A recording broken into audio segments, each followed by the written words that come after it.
Sasamahan ko po kayo.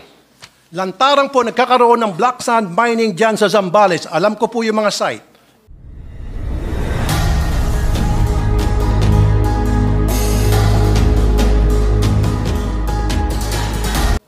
Gusto niyo po bukas na bukas, puntahan po natin yun at mapapahiya po ang DNR. Puntahan po natin yung site sa Cagayan at puntahan po natin yung site sa Ilocos, sa Mindoro, mapapahiya po kayo. Sabi niyo monitoring, puro na lang monitoring. Ang gusto ko po, hindi monitoring, implementation, hulihin kung talagang ayaw niyo po magkaroon ng black sand mining. Huwag yung po puro monitoring kasi madaling gamitin yung salita monitoring. Ang sa akin po, dapat meron pong aksyon. Na yung sinasabi niyo, na wala kayo nakikita, then tomorrow... Hindi, may nakikita sila, alam nila. Kaya lang, ang nagbibigay ng permit is yung local government. I know. And supported by the local government. Exactly, Mr. President. Gusto nila na tulungan sila ng DILG kasi ang i-kontrolin mo yung local government. Exactly, Mr. President, Madam Sponsor. Dapat mag-issue ng MPSA, yung Mineral Production Sharing Agreement, nang sa gayon makinabang po yung ating gobyerno, yung ating bayan.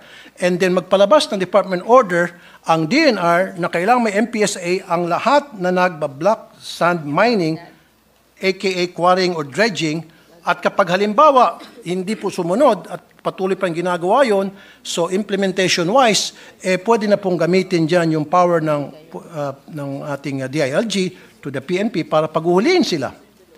And we can also use the Bureau of Customs because yan po ini-export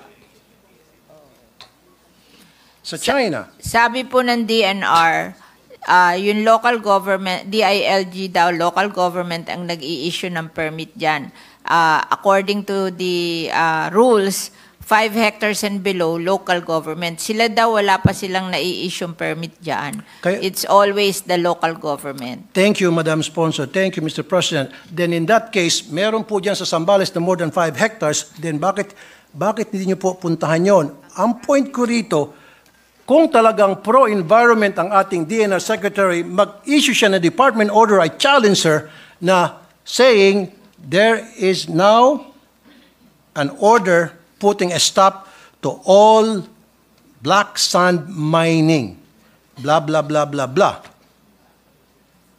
They cannot daw stop 5 hectares and below. They can only stop yung more than 5 hectares because it is the power of the local government to issue 5 hectares and below. So if it can be determined that it's more than 5 hectares, then they can stop it. Go to Zambales and you can see that. Baka ginagawa po nila, ini-issuehan nila pa 5 hectares para under the DILG.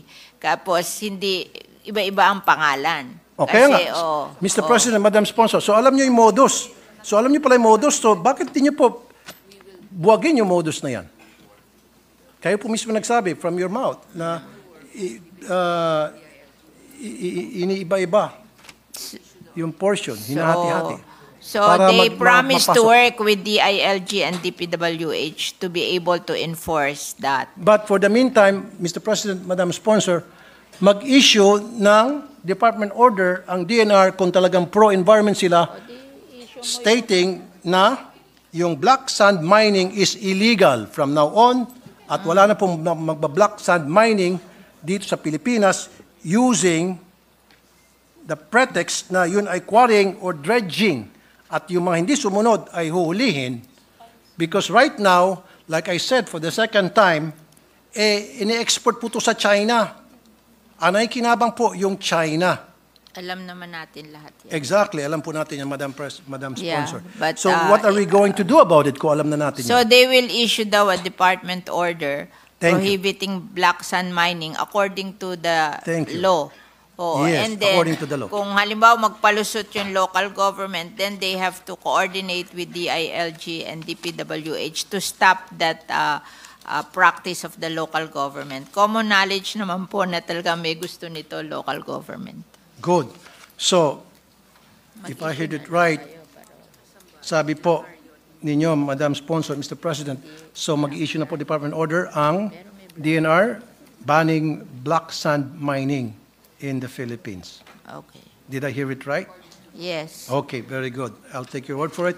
And gusto ko pong makita yung pong ipapalabas yung department order, give me a copy of it, and everybody's gonna be happy. Ito kaya natin.